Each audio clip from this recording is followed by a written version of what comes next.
반갑습니다. 심리학당입니다. 행복하시죠? 네, 꼭 행복하셔야 됩니다. 자, 금요일에는 사랑 이야기라는 시간입니다. 자, 사랑의 완성은 무엇일까요? 사랑의 완성은 사실 없죠. 그런데 우리가 통념적으로 사랑의 완성이라고 할 수 있는 것은 결혼이라고 이야기합니다. 물론 요즘은 결혼 안 하고도 충분히 사랑할 수 있고 충분히 아름다운 사랑을 가꿀 수도 있습니다. 하지만 전통적으로 결혼, 사랑의 완성 이렇게 표현합니다. 그럼 그 결혼 관계에서 가장 중요한 핵심을 이루는 게 무엇일까요? 말로 표현하진 못하지만 사실은 성적 관계, 부부 관계가 핵심이 될 수 있습니다. 미국의 한 연구에 의하자면 이혼의 직접적 사유가 약 15%에서 20% 정도가 부부 관계, 성 관계가 안 맞아서 이혼의 직접적 사유가 된다고 알려져 있습니다. 국내 연구에서도요, 부부 갈등, 직접적 이혼 사유에 세 번째 항목에 포함된다고 합니다. 성적 관계가요. 자, 첫 번째는 경제적 어떤 고통, 사유. 그러니까 상대가 경제적으로 사고를 쳤다. 이런 것도 되죠. 또 경제적으로 거짓말하는 거죠. 이럴 때도 이 이혼 사유가 될 수 있습니다. 두 번째는 의사소통. 대화 자체가 안 되고 아예 성격이 안 맞는 경우 있죠. 이럴 때도 이혼이 됩니다. 그래서 이게 두 번째고요. 세 번째가 직접적으로 잠자리, 성관계가 문제가 돼서 이혼을 하는 경우가 많답니다. 자, 그러면 이제 구체적인 문제를 한번 알아봅시다. 자, 첫 번째는요, 성욕의 차이입니다. 각각 성욕의 차이가 있어요. 사랑하면 언제든지 동하고 부부니까 언제든지 해야 된다? 사실 그건 아니에요. 어떤 사람은 스트레스를 풀기 위해서 성관계를 원하는 경우가 있고요. 어떤 사람은 어떤 문제를 해결하고 난 다음에 휴식을 위해서 성관계를 하려고 하는 이런 성격적 차이도 있고, 또 매일매일 하고 싶은 사람이 있고 정말 안 해도 그만인 사람이 있고, 겉모습은 너무 섹시한데 정말 속으로는 정말 성관계 없이도 살아갈 수 있는 남녀들도 있습니다. 그죠? 그래서 그거는 차이를 인정하셔야 돼요. 그리고 그것에 맞춰서 스케줄도 잡아야 되고, 또 어떤 그런 관계의 그런 맥락도 유지를 하셔야 됩니다. 두 번째는 성적 불만이 있죠. 그러니까 이거는 어떤 성적인 관계 자체에서의 문제가 생기는 거죠. 그러니까 부부 관계 자체에서의 어떤 커뮤니케이션, 또 어떤 행위, 이런 거에서 문제가 생겼을 때 성적 불만이 생기죠. 그 다음에 세 번째는 가장 큰 문제가 됩니다. 중년 이후에 신체적, 심리적 문제로 인해 성생활이 단절되는 경우가 있습니다.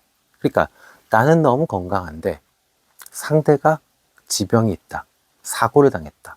그러면은 아예 성관계 자체가 단절이 되게 되거나, 아니면 성관계가 원만하고 정말 원하는 것만큼 안 될 수 있죠. 이러면 심각한 부부 갈등이 시작되고 직접적 이혼이 될 수도 있다고 합니다. 자, 마지막으로 네 번째는요, 외도나 성적 배신입니다. 이거는 당연히 받아들일 수 없다면 이혼 사유가 되겠죠. 자, 그러면 부부 간에 이 잠자리의 중요성은 무엇이 있을까요? 첫 번째 심리학적, 두 번째 의학적, 이렇게 나눠서 한번 판단해 보겠습니다. 심리학적으로는요, 일단 알려진 대로 정서적 친밀감이 높아지죠. 성적 관계는 부부 사이의 정서적 연결을 시켜줍니다. 그래서 재밌는 건 이 엄마가 아이를 돌볼 때 나오는 호르몬, 옥시토신 호르몬이 분비되게 됩니다. 이 옥시토신 호르몬은 특징이 뭐죠? 신뢰와 보호의 호르몬입니다. 그러니까 당연히 어때요? 정말 원하는 파트너와 정말 원한 만큼 이 만족스러운 부부관계, 성관계를 했다면 그러면 어떻게 되죠? 안정감을 얻을 수 있죠. 단지 그때의 쾌락이 아니라 끝나고 나서 지속되는 안정감이 있을 수 있습니다. 네, 도파민하고 달라요. 도파민은 확 치고 올라가는 어떤 그 중독된 그런 호르몬이라면, 옥시토신은 은근하게 배려해주고 보호해주고 신뢰해주는, 그렇기 때문에 부부관계에서의 성생활은 이렇게 옥시토신 호르몬을 분비시킬 수 있습니다. 잠깐 나가서 외도한다, 물론 하면 안 되지만 이럴 경우에는 사실은 그거는 도파민입니다. 그런데 이렇게 내가 사랑하는 아내와 남편과 이렇게 잠자리를 원만하게 했을 때는 옥시토신이 나온다. 꼭 알고 계세요. 네. 자, 그 다음에 의사소통의 연장선이 되죠. 건강한 성생활은 감정 표현과 갈등 해결의 일환이 됩니다. 마치 우리 신혼 때 생각해 보세요. 막 싸워요. 말을 하다 보면 말이 말도 안 되는 소리들을 계속하고 정말 3시간, 4시간 떠들어도 답이 없어요. 근데 정말 만족스러운 잠자리, 만족스러운 성생활을 하고 나면 싹 눈 녹듯이 녹죠. 물론 그 문제는 해결되지 않았어요. 하지만 그걸 덮고 넘어갈 수 있는 서로 간의 신뢰가 생기죠. 그래서 이것이 의사소통의 연장선이 됩니다. 이게 무슨 머리가 나빠서 아니면 무식해서 바보가 돼서가 아니라 인간은 원래 그렇습니다. 네. 자, 그 다음에 자존감과 어떤 관계의 만족도가 높아지겠죠. 그죠?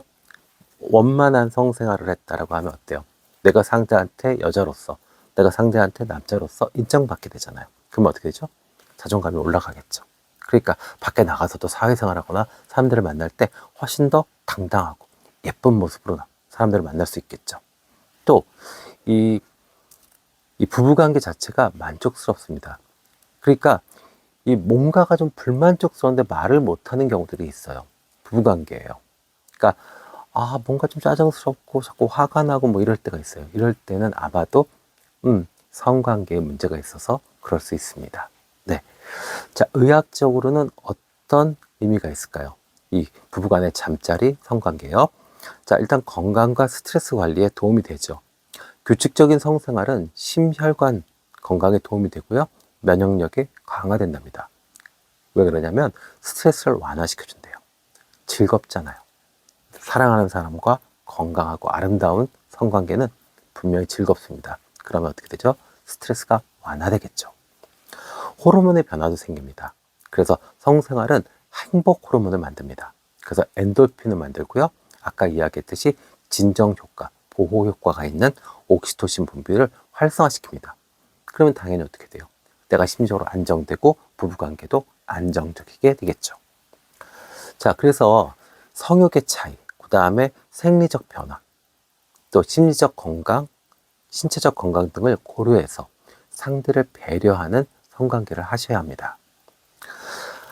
자, 문제 해결, 만약에 문제가 좀 있다라고 했을 때는요, 일단은 나부터 건강한 몸을 유지하셔야 됩니다.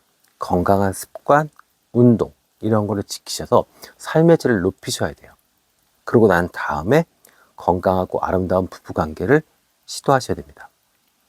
내 몸과 마음은 정말 바닥이고 너무 안 좋아요. 그런데 상대가 나를 사랑하나 안 하나 시험하기 위해서 성관계를 요구한다. 그거 정말 나쁜 겁니다. 그죠? 또 아니면 그냥 나의 욕구를 배출하기 위해서 정말 건강하지도 않고 깨끗하지도 않은 몸으로 상대를 범하려고 한다. 그럼 이것은 사실은 부부관계, 성관계가 아니라 어쩌면 강간이 될 수 있습니다. 그러니까 항상 건강하고 깨끗하고 그리고 최고의 컨디션을 유지하려고 노력하셔야 됩니다. 물론 나이를 먹으면 자연스럽게 노화되고 기능이 퇴화되는 건 당연해요. 그거를 인정하면서 꾸준히 관리하셔야 됩니다. 네. 그래서 실질적으로는요, 함께 취미 생활을 같이 하시면 좋죠. 등산, 요가, 테니스, 러닝, 헬스클럽 좋습니다. 왜요? 대화거리가 늘어나잖아요. 그죠? 뭔가 공통의 소재가 생기잖아요. 이거 너무 중요합니다. 네. 그 다음에 만약에 문제가 생겼다라고 하면 심리적으로 해결하셔야죠.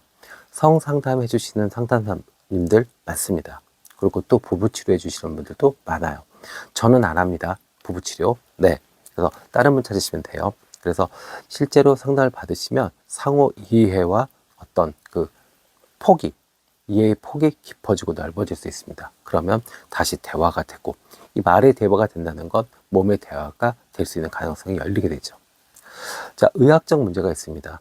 노화, 기능장애 이런 것들은 전문가를 통해서 치료받으시면 됩니다.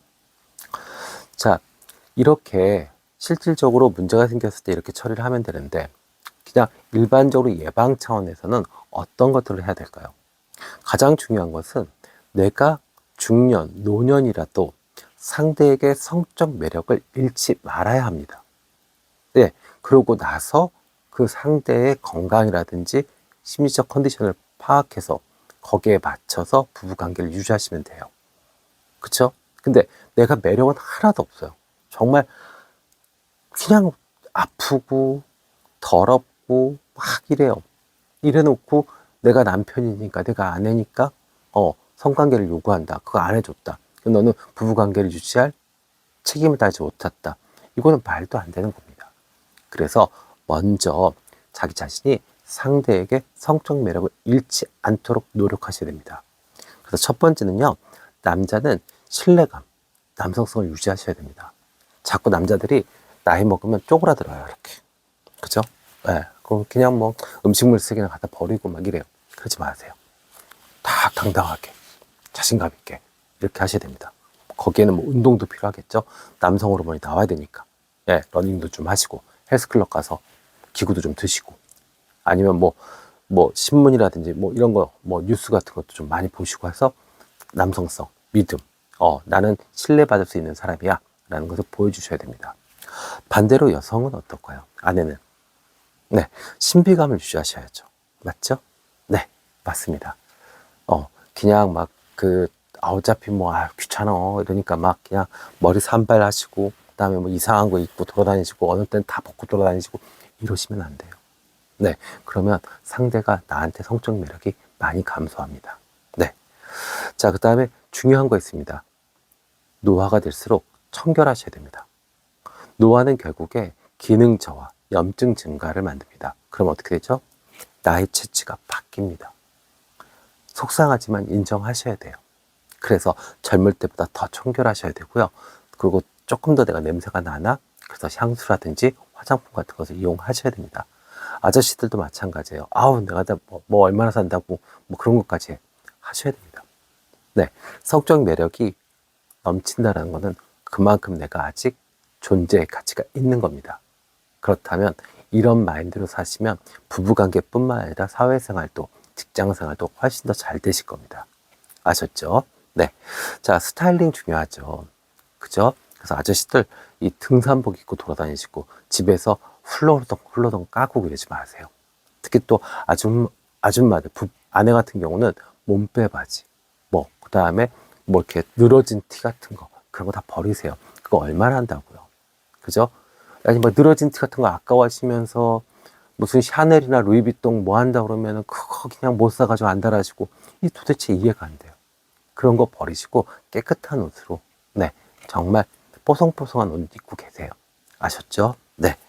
자, 그 다음에 이 양쪽 부부한테 다 중요한 게 있습니다. 항상 배우셔야 합니다. 왜요?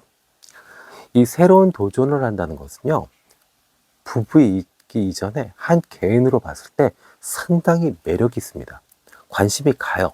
거기다가 그것을 성취하거나 어떤 결과물을 만들어내잖아요. 그러면 매력이 터집니다. 아, 저 남자 아직 매력 있네? 내 아내 진짜 멋지네? 이렇게 됩니다. 그래서 배우는 것을 꾸준히 하세요. 그거는 다양합니다. 요리를 새로 배우셔도 되고요. 요가를, 필라테스를, 벨리 댄스, 테니스, 너무 많아요. 그죠? 집에서 캘리그라피 같은 걸 하셔도 되고요. 그래서 나한테 맞는 것들을 새롭게 자꾸 배우십시오. 그러면 내가 남자로서, 여자로서 성적 매력을 잃지 않을 수 있습니다. 자, 그 다음에 중요한 거 있죠. 유머요. 이 유머는 항상 이야기합니다. 여유고 공간이라고요. 내가 이 여유 있다는 것, 여유 있는 것이 분명히 성적 매력을 뿜어낼 수 있게 해줍니다. 우리 살다 보니까 점점 각박해져요. 그죠? 애들 학교는 관리비 냈어? 이번 달 월급 너무 적더라. 이런 식의 이야기들밖에 안 해요. 그러니까 딱 대화가 벽이 딱 막힙니다. 공간에 들어갈 데가 없어요. 이런 사람한테는 성적 매력을 느낄 수 없습니다. 우리 헐리우드 배우들, 남자들 보면 어때요? 다 여유 있죠? 그러면서 씩 웃으면서 아주 시잡지 않은 농담을 쓱 던집니다. 그게 유머예요. 그게 이 성적 매력을 만듭니다. 그래서 아내도 남편도 이렇게 좀 여유 있게 대화를 좀 유머 있고 편안하게 해보십시오. 그러면 분명히 나를 다시 보게 될 겁니다. 여자로, 남자로요. 아셨죠? 네. 자, 그 다음에 마지막은요, 배려입니다. 아무리 내가 이렇게 남성성, 여성성을 유지하고 매력이 충분히 있게 날 자신을 만들었다. 그런데 상대를 배려하지 않는다라고 하면 상대는 나한테 호감이라든지 또 매력을 느끼기가 어렵죠. 그렇죠. 그래서 아내, 남편의 이야기에, 그 다음에 어떤 관심사에 집중해주고, 그리고 그들의 이야기를 들어주고 공감해 주시는 것이 내가 여자로서 존중받고 남자로서 존중받을 수 있는 방법입니다. 네, 오늘은 이렇게 사랑에 관련돼서 부부관계, 더 깊이 들어가서 성적 관계에 대해서 알아봤습니다. 행복 별거 없습니다. 네, 그냥 어제보다 오늘이 좀 나으면 그것이 행복일 수 있습니다. 주말 내에 날씨 추우니까 감기 조심하시고요. 행복하시기를 기원합니다. 지금까지 심리학당이었습니다. 감사합니다.